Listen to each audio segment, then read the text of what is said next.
बयनिसिमबो सानजौफुनि गाहाम हामलायनाय जासिदों लोगोसे मागो दमासिनि साफ्रोमबोनिसिमबो गाहाम हामलायनाय जासिहरदों। दा दिनैनि लेन्ड टाइटेल राननाय हाबाफारियाव जोङो बेसेबांबा गोबाव बोसोरनिफ्राय नाजाबोनानै दिनै मोगथां महर मोननायनि थाखाय जोङो रायजो राजानि जानानै आरो ओनसोलनि जानानै जोबोद गोजोननाय मोनदों आरो बिटिआर सरकारनिसिम स्पेसियेलि मानगोनां प्रमद बर' सारनिसिम साबायखर जासिहरदों।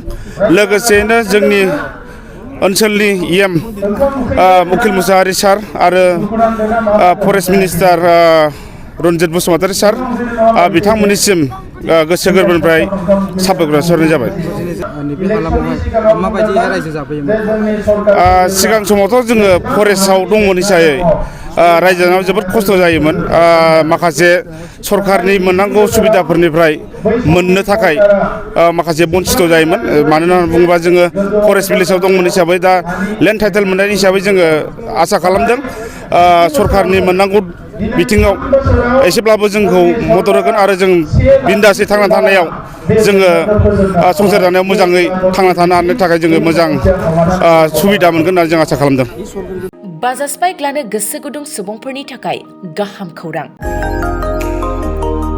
माग बिहु फोरबोआव लाबोदों क'क्राझार सहराव थानाय दावहारु अट' एजेन्सिया फैगौ 15, 16 आरो 17 जानुवारियाव माग बिहु अफार्स आरो लोगोसे मेगालन आरो एक्सचेन्ज मेला होगासिनो दं।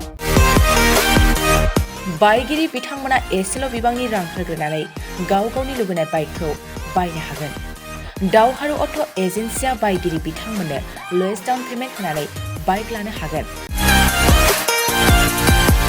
नोंथांमोना क'क्राझार सहराव थानाय दावहारु अट' एजेन्सि श'रुमजों लोगोसे कारिगाव फेस्टिभ आउटलेट आरो दतमा फेस्टिभ आउटलेट आरो बडगाव फेस्टिभ आउटलेट ब्रान्च श'रुमावबो होबाय थानाय माग बिहु अफार्स आरो लोगोसे मेगालन आरो एक्सचेन्ज मेलायाव फैनानै नोंथांनि लुबैनाय बाजाजनि बाइकखौ लांफैनो हागोन।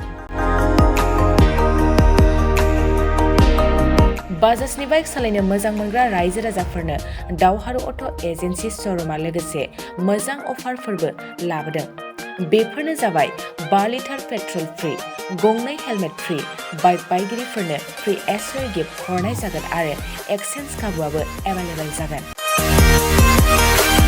मोजां खाबुबो होबावदों 500 रां होग्रोनानै गोसोबायदि बाइकखौ आवग्रिना दोननो हागोन। आबुङै मिथिबावनो थाखाय 600003 99187 8822 01819 93 जानबुं नाम्बाराव खौरां लाहरनो हागोन।